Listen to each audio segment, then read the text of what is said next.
Harsh ready হলে আজ বিকেলে তোর বিয়ে। আজ বিকেলে বিয়ে মানে কি বলছো সব? আমি একদম ঠিক বলছি, বিকেলেই বিয়ে। আমি তো বিয়ে করবো না। আমি তোমাকে বলেছি যে আমি বিয়ে করবো, ছেলেকে আমি তাই তো জানি না। তুমি বললো আর হয়ে গেল আমি বিয়ে করে ফেলবো, এরকম হুটহাট বললেই হলো। আমার একটা পছন্দ আছে না। কোথায় যাচ্ছে? ওরা তো এখনই চলে আসছে। কোথাও যাচ্ছে না, মা তোমাকে ডাকছে, আর্জেন্ট দরকার। আচ্ছা এক্সকিউজ মি, এই অ্যাড্রেসটা কোথায় বলতে পারবেন? এই অ্যাড্রেস আপনার কি দরকার? আমার একটা বিয়ের দাওয়াত আছে, না আমার বেস্ট ফ্রেন্ডের বিয়ে। ওরকম কোনো অনুষ্ঠান করছে না, বললো যে দেখতে গিয়ে বিয়ে হবে। ও আমার 5টার মধ্যে যাওয়ার কথা। এই অ্যাড্রেসে গিয়ে আপনার কোনো কাজ নেই, আজ বিয়েটা হচ্ছে না। ধরেন।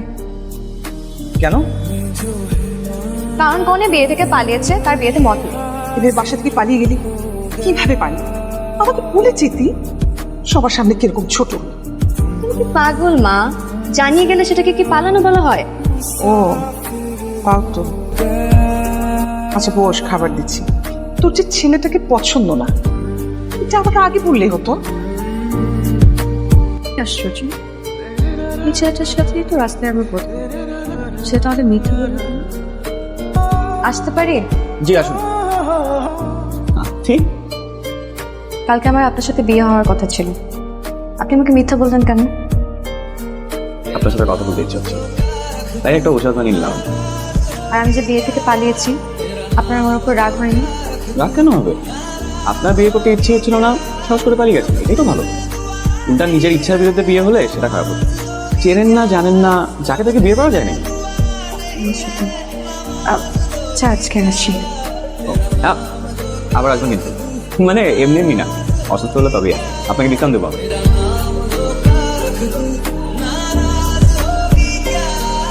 আপনি আপনি আমার অফিসে? আপনি আমার চেম্বারে যেতে পারবেন, আমি আপনার অফিসে আসতে পারবো না? না মানে, আচ্ছা কেন আসছেন বলুন। এখানেই বলবো। সবচেয়ে ভালো হয় যদি একটা রেস্টুরেন্টে বসে কথা বলি। অফিস থেকে আধা ঘন্টা ছুটি নিতে পারবেন? মা জোরাজুরি করে তো একদিন হঠাৎ করে আপনার ছবি দেখিয়ে বললো দেখ কেমন লাগে। আপনি তো এমনিই দেখতে খুব সুন্দর, তাই ছবি দেখে খুব ভালো লেগেছে। কিন্তু কি আর করা, হলো তো আর না। তো আমাকে ছেলে হিসাবে কেমন লাগলো? ভালো না খারাপও না, মাঝামাঝি। আসলে আমি আপনার সাথে তেমন একটা মিশি নেই তো বলতে পারবো না। আচ্ছা আমার না দেরি হয়ে যাচ্ছে, আমি যদি আজকে অফিসে দেরি করে যাই আফসার ভাই তো আমাকে মেরেই ফেলবে। হ্যালো। হ্যালো, কেমন আছেন আপনি? ভালো, আপনি? চলছে কোনো রকম। আসলে মনটা খুব খারাপ তো, তাই ভাবলাম আপনার সাথে কথা বলি। কেন, কি হয়েছে? আমার 4.5 বছরের ডাক্তারি জীবনের প্রথম চোখের সামনে রোগীটা মারা যেতে দেখি। আসলে কি আর করার, জন্ম মৃত্যু তো আর আমাদের হাতে নেই। জন্ম মৃত্যু আর বিয়ে, ওটাই। নাহলে তো আমার সাথে আপনার বিয়েটা হতো। এখন আর আপনাকে আমার ফোন করতে হতো, এমনি কথা বলতে পারতাম আপনার সাথে। এই যে আপনি বৃষ্টিতে ভিজছেন কেন? জ্বর আসবে না? সমস্যা নাই, ওষুধ খেয়ে নিবো। উঠেন, রিক্সায় উঠেন। কি যা তো, ভেজা তো কি হয়েছে, আসুন। আপনিও একটা ওষুধ খেয়ে নিন, প্রেসক্রিপশন লিখে দিব। ওকে ডাক্তার সাহেব।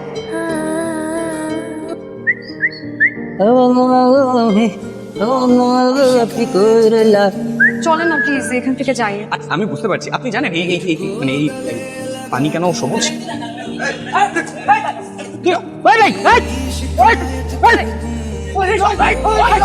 চল এইবার এখান থেকে যাওয়া যায়। তাহলে আপনি করছেন এগুলো, তাই না? কি মনে হয় আপনার? আমি শিওর আপনি করছেন। ইম্পর্টেন্ট কথা বলার ছিল আপনাকে। আসলে আমি বুঝতে পারছি না যে আসলে কিভাবে বলবো আপনাকে, আপনি কিছু মনে করেন কি না। বলেন না, আমি কিছু মনে করবো না, বলেন। আমি আপনার ছবি দেখেই আপনাকে আমার খুব ভালো লেগে যায়। স্বপ্ন দেখি যে আমাদের বিয়ে হবে। তিথি, আমি আপনাকে বিয়ে করতে চাই, মানে আপনার সাথে সংসার করতে চাই। কেউ কিছু বলছেন না যে? আপনি জানেন না মেয়েদের চুপ করে থাকে সম্মতি লক্ষণ? ও আপনি কি আর কাবিন করে যাচ্ছেন, কি আর বিয়ে পড়াইতেছেন? ওই তো না। পোলা নাই মানে কে জানেন না কি করে রে ভাই পোলা নাই বিয়া করাই চাইছে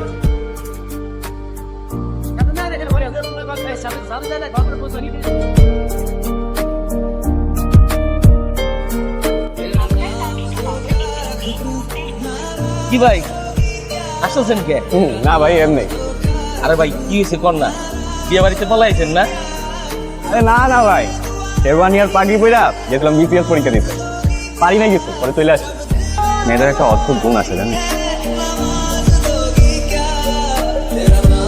তারা কষ্ট পেলে চোখের পানির মতো ছেড়ে ফেলতে পারে, ছেলেরা সেটা পারে না।